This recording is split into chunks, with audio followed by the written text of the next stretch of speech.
Hi everybody, this video is sponsored by contribution from Anonymous. Here's her story. Hi Ollie, I want to thank you so much for your video, Don't Give the Narcissist One More Try. Your responses and advice have resonated with me concerning your comments in the video, as well as your advice to take a look at the root of why you're with this dude, as well as your comments to suggest the possibility of my mother being a narc, and that my story really didn't address the key components of my childhood that could justify or substantiate the current situation I'm facing.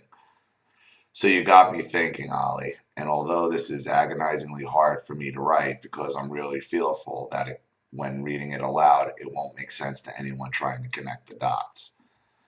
You see, I'm having many revelations in areas of my life I haven't been through in years, and I feel that a fog has been lifted since I discovered back in September 2015 that I've been married to a narcissist for 14 years.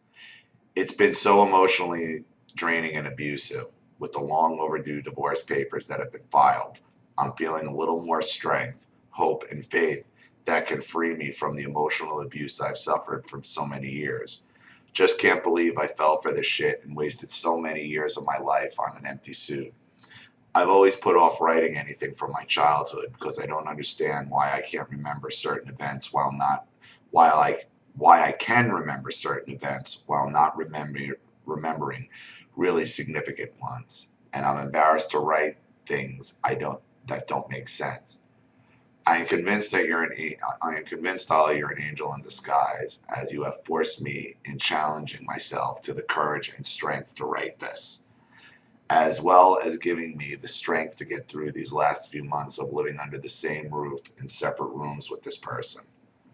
The situation is getting more intense as I write this, as my narc husband is coming to grips knowing that he's going to have to legally assist me financially, which is eating him up. Keep in mind, if you are wondering, I don't have anyone to talk to or anywhere else to live, as I am financially dependent on the narc at this time. I also have to mention that he's slipping notes under my door asking if I want to join him in eating dinner with him. Is he nuts? No, he just doesn't want, he wants to go back to the old dynamic. So, he goes back to love bombing or inspiring hope. Since you cleared some paths to open with your comments about my mother, I decided I would just give you a synopsis of some of the things I remember. Again, I apologize if it doesn't make much sense, and you can decide if you want to respond via video.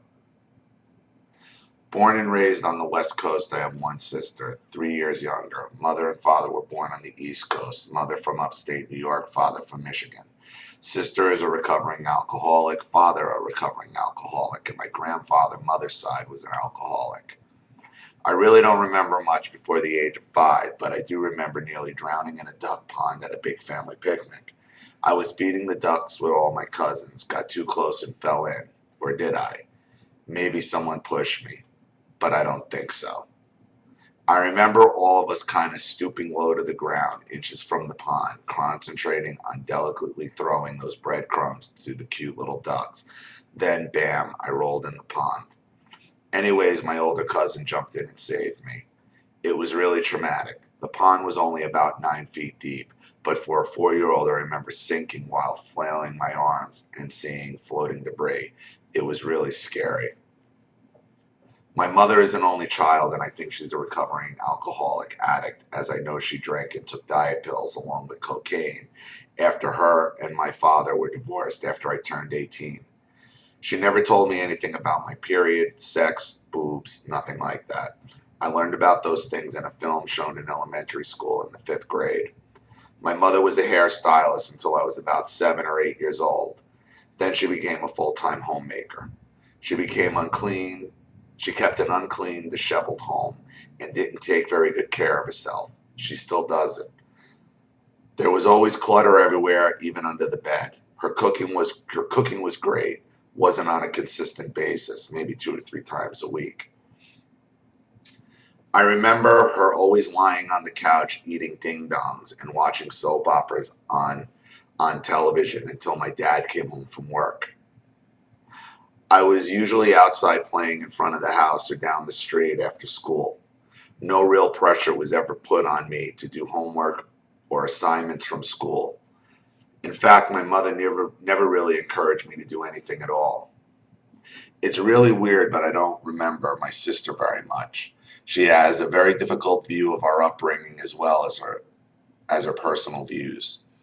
My sister is not very warm and fuzzy, and another person who has slowly vanished and is another person who has slowly vanished from my life. I'm uncertain as to why she's indifferent. She's actually very selfish and just into her own life, so she says. She claims that she remembers me always being a bitch and fighting with her, which, as we all know, sisters do fight. But my sister's memory described me as being a real villain. I don't know, maybe I was the horrible person she describes. I do remember my sister being a little overweight when she was 7 or 8. One day she was hiding in the bathroom eating candy bars and my mother caught her. I'm not sure what that was all about, but I remember my parents speaking to her about it. My mother was hopelessly in love with my father, who was always out with his friends at bars after work, drinking. I remember seeing the phone in my mother's hands many nights, hearing her call one bar after another, frantically searching for my father if he didn't arrive home from work on time. I remember hearing her on the phone pleading and begging him to come home.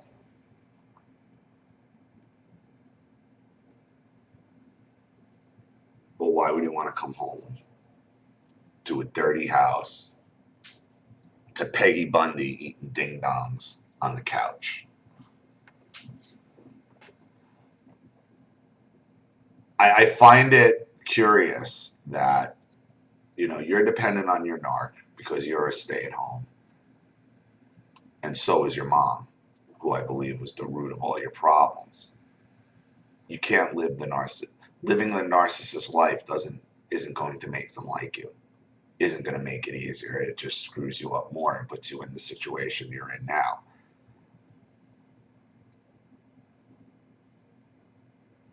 It sounds to me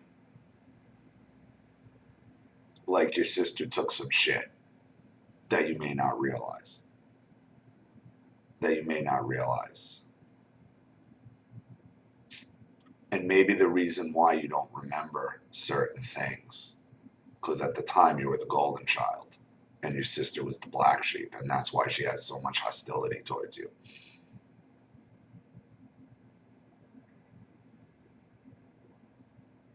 Maybe you're not remembering things because they were good, and then things sometime in your childhood change and you were scapegoated as well. But it sounds to me like you were the golden child for some period of time in your childhood and your sister was scapegoated. There are some stories I've heard from family that my father and one of his buddies were involved in some type of legal matter involving an underage girl who got pregnant, and that a lot of money was spent for a lawyer. That occurred when I was about 15 years old. Family members also told me about a time when I was 4 or 5 that my mother tried to commit suicide by taking an entire bottle of aspirin after my father had apparently told her he wanted a divorce. They found her in the car, passed out in a gas station. This is something I never confronted my mother on throughout my life. I confronted her on other matters, however. She's always minimized or denied the situation. So bringing up a suicide attempt would be fruitless. If it was a real suicide attempt and you really believe that she was trying to kill herself and not seek attention. As far as the legal matter with your father, that's a matter of public record. And even stuff as back as the 70s and 80s show up online. I would Google your father's name, the year that it happened when you were 15, see what comes back and see what you can find out. Because if there was some kind of legal thing where it was criminal, or there should be a record of it online, even if it was in the 70s and 80s. I think my mother is a codependent and has been my entire life. Your mother is Peggy Bundy from Married with Children. That's exactly who your mother is. How my parents met is still a question to me. The story that a family member, the story is that a family member introduced one to the other. My father was a known womanizer. I heard that my parents eloped to Vegas because my mother got pregnant, then had a miscarriage shortly thereafter. For some reason, they knew it was a boy. How did they know that back in the 60s? I don't think they could have. Shortly thereafter, I was conceived and born when my mother was 18 years old. There are photographs of my parents' wedding, not Las Vegas, showing what appears to be an almost 6-month pregnant mother with a pretty dress on. And her and my father looked beautiful in this photo. I learned that a small wedding was held, but have no details. I'm guessing they rushed to the altar in Vegas just prior to her miscarriage, which had to have occurred when she was 17 years old, because I was born when she was already 18.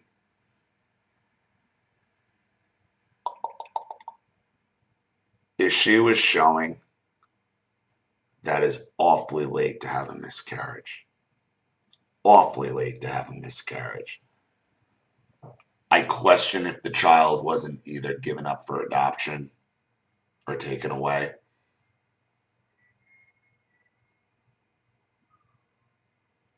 I would really inquire whether or not you have a brother somewhere out there. Because 6 months is very, very, very late to have a miscarriage. Not that it can't happen, but that's really late. Since my mother has been known to always avoid recalling a painful memory or not being entirely truthful of certain events that she may be embarrassed or ashamed about, I know that her mother, my grandmother, did not educate or spend time with my mom as a child and did not educate her on sex, periods, nor encourage any education of any kind. My grandmother was a very loving woman and always up my grandfather's ass, always cooking and serving him, while always anticipating what he needed next. There was always a bottle of whiskey in front of him with a little clear tumbler glass. In my eyes as a kid, I didn't think much of it. My father grew up with 6 other siblings, all from the same mother, 2 different fathers. When I was 17, I quit going to school and got a job. I remember that I just wanted to get out of the house. My parents were miserable, failing to acknowledge my existence. I basically could go anywhere I wanted without being noticed. I had a part-time job as a waitress. Before I knew it, I was making plans to get married at the age of 17 to someone I worked with. My parents were required to legally sign documents for me to get married. You don't see you're duplicating your mother's life here to a T. To a T. She got married at 17, you got married at 17. She stays at home, you stay at home.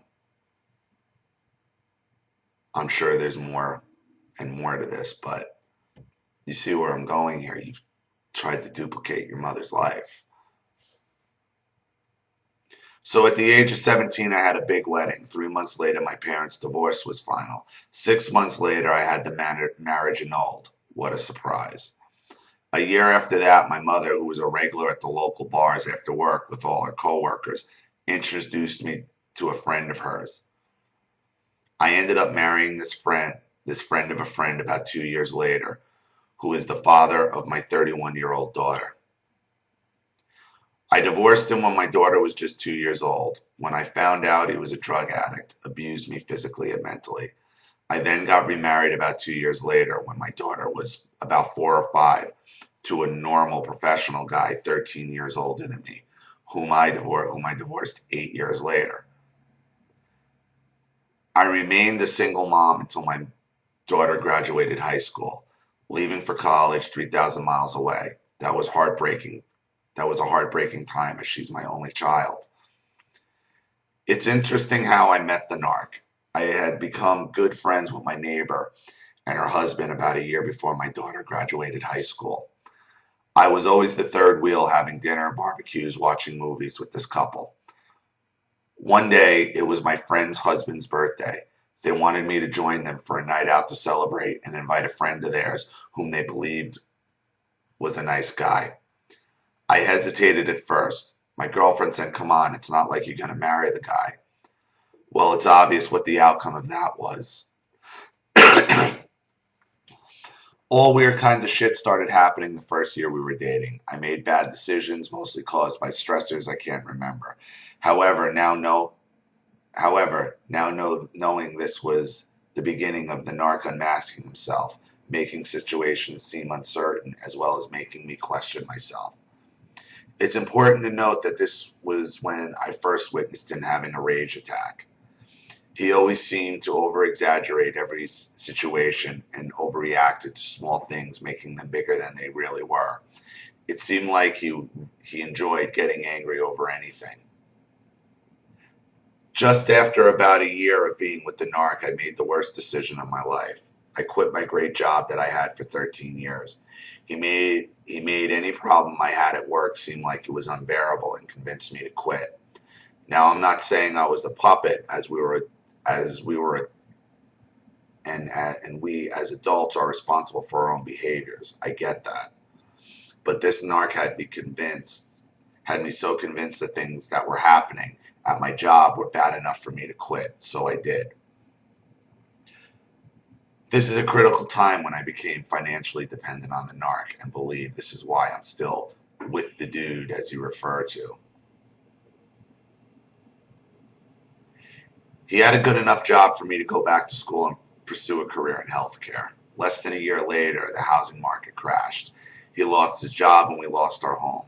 He then began begging me to go back to work, at which time I tried unsuccessfully to get my old job back. We're fighting more than ever, especially during this time, displaying his rage, threatening behavior, name-calling, lies about everything to everyone, doing things that never made sense, and the continuous need to defend myself on a daily basis. It was driving me insane. He then began his never-ending, "you need to contribute to this household," always accusing me of not being able to hold a job. What? He then began to regularly ask me why I left my job in the first place, making fun of me, claiming I have mental issues. This went on and on. I was admitted to the hospital in January 2009 for serious stomach issues. My husband was really extra horrible when I was in the hospital and told the doctors and nurses all kinds of lies about me. Not only was I in tremendous amount of pain, my narc husband was causing emotional trauma as well. For the 9 days I was hospitalized. In 2010, I was hospitalized again for 36 days. Same issues, same experience, same emotional trauma. I remember at one point my doctor came to visit me when my husband was not there. He looked me straight in the eye and asked if I was having emotional problems at home. I told him no.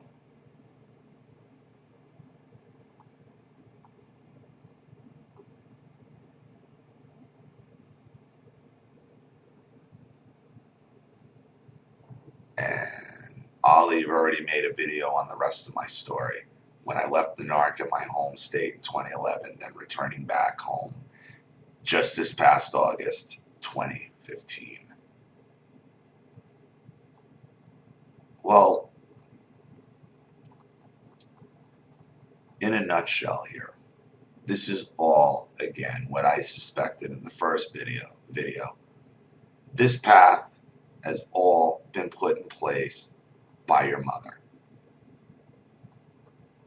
4 marriages starting at the age of 17, the same age your mother got married, with some story about a miscarriage and a pregnancy, and could be a miscarriage, but I wouldn't be surprised if you have a brother somewhere else. I wouldn't be surprised if you had a brother somewhere else that was given up for adoption or maybe even taken away. Your mother knew the struggles of her own life. She could have stopped you. She should have taken an interest, and she didn't. She didn't, because she didn't want to. Because you were raised by Peggy Bundy, who just wants to sit on the couch and eat bonbons and watch Oprah and soap operas. That's it. That's it. Your mother gravitated you towards men that would abuse you, much like the way your father, she felt, treated her. And that's why you are where you are. That's why you are where you are. That's why you ended up where you ended up. This is all your mother. And again, as far as your sister goes, I'm pretty convinced that sometime in your childhood you were the golden child and she was the pure scapegoat, and she probably hasn't gotten over that.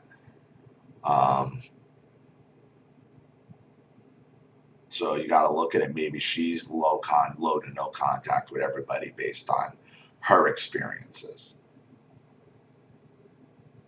Perhaps if you talk to her and ask her, like, what do you remember me doing? Maybe you two can share in the experience and maybe heal that bridge, and so you understand each other, where each other's coming from. But I mean, if you're in your 60s now, I guess you guys are both in your 60s. I mean, that's a lot of road to fix. So who knows? But understand this, as far as you, and I think your sister, it also goes back to your mother. It's her. You were raised by Peggy Bundy from Married with Children. Bottom line. No, she didn't give a shit. She didn't guide you. She knew better, and she let you do it anyway. So, thank you again for your contribution and your story. Thank you to everybody watching. Please leave any opinions or advice in the comments section below. And again, if you want your story read on the channel, you have a topic you'd like me to cover, a narcissist you'd like to expose, you know what to do with the PayPal and my email links in the description box. I'll have the video right back to you. This is Ali Matthews. Thanks for watching. See you all again soon.